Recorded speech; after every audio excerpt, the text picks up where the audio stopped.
تاریخ کے سینے میں ایک راز دفن ہے، ایک ایسا راز جو صدیوں بعد بھی زندہ ہے۔ وہ جہاں پیدا ہوا وہاں کوئی اور پیدا نہیں ہو سکا، خدا کے گھر میں۔ وہ وہاں سویا جہاں موت کا پہرا تھا، اور موت نے اسے دیکھ کر اپنا راستہ بدل لیا۔ جب اس نے تلوار اٹھائی تو خیبر کے دروازے اکھڑ گئے، جب اس نے نعرہ لگایا تو بدر و حنین کے پہاڑ لرز گئے۔ جبرائیل نے پکارا، لا فتح الا علی، مگر وہی ہاتھ جس نے قلعے فتح کیے رات کے اندھیرے میں یتیموں کے لیے روٹی لے کر پھرتا رہا۔ وہ پہلا شخص تھا جس نے دنیا میں آنکھ کھولی تو محمد مصطفیٰ صلی اللہ علیہ وسلم کا چہرہ مبارک دیکھا، اور جب دنیا سے گیا تو خدا کے گھر میں سجدہ کرتے ہوئے گیا۔ کون ہے وہ؟ نفس رسول، باب علم، فتح خیبر، حضرت علی رضی اللہ تعالیٰ عنہ، شیر خدا اور پہلے امام۔ آج ہم اسلام کے پہلے امام حضرت علی رضی اللہ تعالیٰ عنہ کی حیات مبارکہ کو جانتے ہیں۔ یہ 6ویں اور 7ویں صدی کا دور تھا۔ یہ وہ دور تھا جسے تاریخ ایام جہالت کے نام سے یاد کرتی ہے۔ مکہ کی وادی جو کبھی ابراہیم علیہ السلام کی دعاؤں کا مرکز تھی، اب بتوں کا مسکن بن چکی تھی۔ خانہ کعبہ خاموش کھڑا تھا، اداس تھا، نجات کو منتظر تھا جو اسے توحید کے نور سے روشن کر دے۔ کائنات کا خلیفہ ایک ایسا انتظام کرنے والا تھا جو تاریخ کو ہمیشہ کے لیے بدل دینے والا تھا۔ پھر وہ دن آیا جس کی کائنات کو انتظار تھا۔ رجب کا مہینہ، ایک خاتون جناب فاطمہ بنت اسد طواف کعبہ میں مشغول تھیں۔ وہ درد ذات سے بے چین تھیں، مگر ان کا توکل خدا پر تھا۔ انہوں نے کعبے کی دیوار سے ٹیک لگائی اور آسمان کی طرف دیکھ کر فریاد کی، اے میرے رب، میں تجھ پر اور تیرے بھیجے ہوئے سارے نبیوں پر ایمان رکھتی ہوں۔ اس آنے والے بچے کے واسطے میری مشکلات آسان فرما۔ اور پھر مکہ کی زمین نے وہ منظر دیکھا جو نہ اس کے پہلے ہوا تھا اور نہ ہی قیامت تک دوبارہ ہوگا۔ اچانک پتھروں میں لرزش ہوئی، کعبہ کی دیوار ہٹی اور پتھروں نے راستہ دے دیا۔ جناب فاطمہ بنت اسد کعبے میں داخل ہو گئیں اور دیوار دوبارہ مل گئی۔ 3 دن تک مکہ کے سردار حیران تھے۔ تالے کھولنے کی کوشش کی گئی مگر دروازہ نہ کھلا۔ یہ اللہ کی مرضی تھی کہ اس کا مہمان اس کے گھر میں رہے۔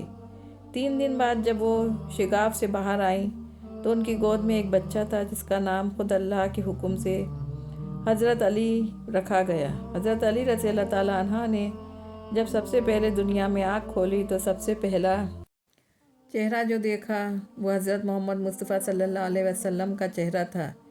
یہ محض اتفاق نہیں تھا، یہ اللہ کا لکھا ہوا فیصلہ تھا۔ حضرت محمد مصطفیٰ صلی اللہ علیہ وسلم نے اپنے چچا ابو طالب کا بوجھ ہلکا کرنے کے لیے حضرت علی کو اپنی سرپرستی میں لے لیا۔ حضرت علی رضی اللہ تعالیٰ عنہ کا گھر نبی کا گھر تھا۔ ان کی تربیت کسی معمولی مکتب میں نہیں بلکہ نبی کریم صلی اللہ علیہ وسلم کے سائے میں ہوئی تھی۔ خود علی رضی اللہ تعالیٰ عنہ فرماتے ہیں، میں نبی کریم صلی اللہ علیہ وسلم کے پیچھے ایسے چلتا تھا جیسے اونٹ کا بچہ اپنی ماں کے پیچھے چلتا ہے۔ نبی پاک صلی اللہ علیہ وسلم ہر روز اپنے اخلاق کا ایک نیا پرچم بلند کرتے، مجھے اس کی پیروی دیتے۔ پھر وہ لمحہ آیا جب غار حرا سے اسلام طلوع ہوا، نبوت کا اعلان۔ سب سے پہلے جس کان نے وحی کی آواز سنی اور جس آنکھ نے رسالت کی تصدیق کی وہ 10 سالہ حضرت علی رضی اللہ تعالیٰ عنہ تھے۔ آپ مردوں میں سب سے پہلے مسلمان کہلائے۔ 3 سال تک اسلام کی دعوت خفیہ رہی۔ سال گزرتے رہے، مسلمانوں کے حالات بد سے بدتر ہوتے چلے گئے، ظلم کی انتہا ہو گئی۔ فیصلہ ہوا سارے قبیلوں کا ایک ایک آدمی مل کر اکٹھا ہو اور رات کے اندھیرے میں حضور اقدس صلی اللہ علیہ وسلم کو نعوذ باللہ قتل کر دیں۔ اللہ نے اپنے حبیب کو مکہ چھوڑنے اور مدینہ ہجرت کرنے کا حکم دیا، مگر ایک مسئلہ تھا، امانتیں۔ رسول خدا صلی اللہ علیہ وسلم کے پاس کافروں کی امانتیں رکھی تھیں، اور دوسرا یہ کہ دشمن کو کیسے روکا جائے۔ نبی کریم صلی اللہ علیہ وسلم نے علی رضی اللہ تعالیٰ عنہ کو بلایا، فرمایا، اے علی، آج رات میرے بستر پر سبز چادر اوڑھ کر سو جاؤ تاکہ دشمن سمجھے کہ میں گھر میں ہوں۔ یہ بستر رسول تھا، مگر آج کی رات یہ قتل گاہ بننے والا تھا۔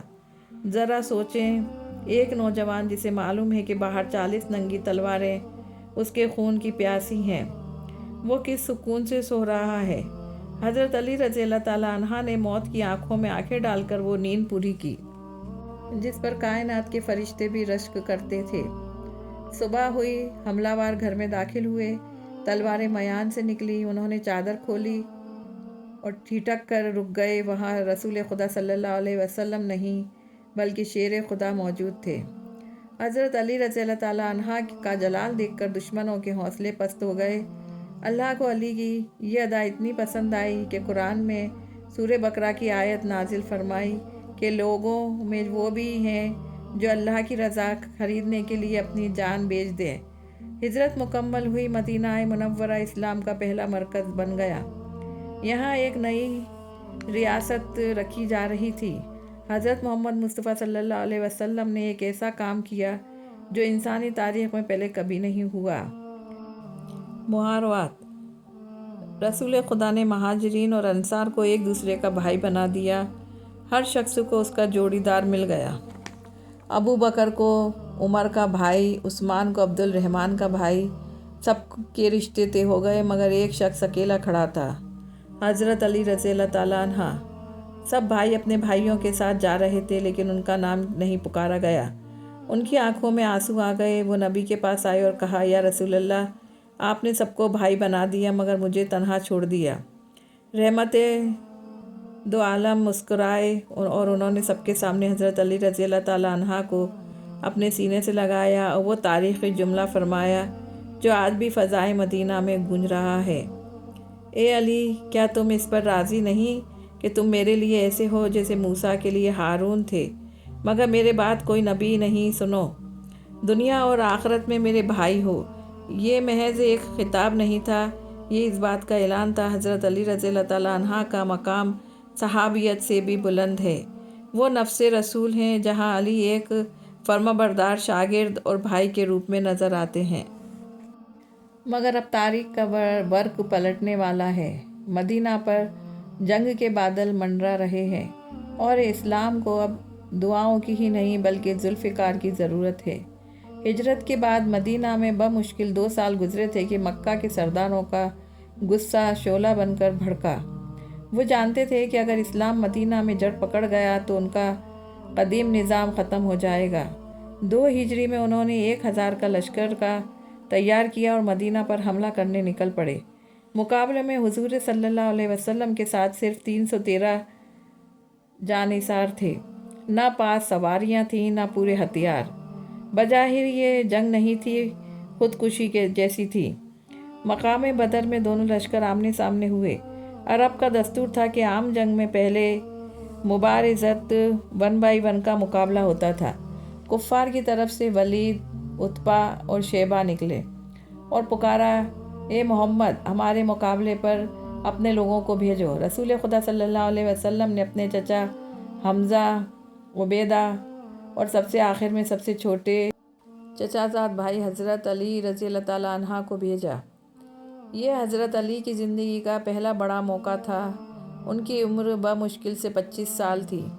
تاریخ لکھتی ہے کہ حضرت علی رضی اللہ تعالیٰ عنہ آندھی کی طرح دشمن پر جھپٹے۔ ولید بن عتبہ جو قریش کا جنگجو تھا، علی کی تلوار کی ایک ہی ضرب سے زمین بوجھ ہو گیا۔ یہ اسلام کی پہلی فتح تھی۔ بدر میں کل 70 کافر مارے گئے، جن میں سے قریب آدھے حضرت علی رضی اللہ تعالیٰ عنہ کی تلوار کا شکار ہوئے۔ یہاں دنیا نے پہلی بار حیدر کرہ کا جلال دیکھا۔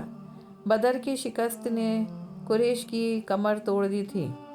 انتقام کی آگ میں جلتے ہوئے وہ اب اگلے ہی سال احد کے میدان میں 3000 کا لشکر لے کر آئے۔ مسلمانوں نے بہادری سے مقابلہ کیا اور دشمن بھاگنے لگا۔ پھر ایک غلطی ہوئی۔ مال غنیمت کے لالچ میں 50 تیر انداز نے پہاڑ کا درہ چھوڑ دیا۔ خالد بن ولید جو تب مسلمان نہیں تھے، پلٹ کر انہوں نے حملہ کر دیا۔ جیتی ہوئی جنگ شکست میں بدل گئی، افراتفری مچ گئی۔ پتھر حضرت محمد صلی اللہ علیہ وسلم کے دندانے پر لگا۔ افواہ پھیل گئی کہ رسول صلی اللہ علیہ وسلم نعوذ باللہ شہید ہو گئے۔ بڑے بڑے صحابہ ہمت ہار کر پہاڑ پر چڑھ گئے یا مدینہ کی طرف بھاگے، مگر دھوئیں اور گرد کے بادلوں میں ایک شخص چٹان کی طرح نبی صلی اللہ علیہ وسلم کے آگے کھڑا رہا، حضرت علی رضی اللہ تعالیٰ عنہ۔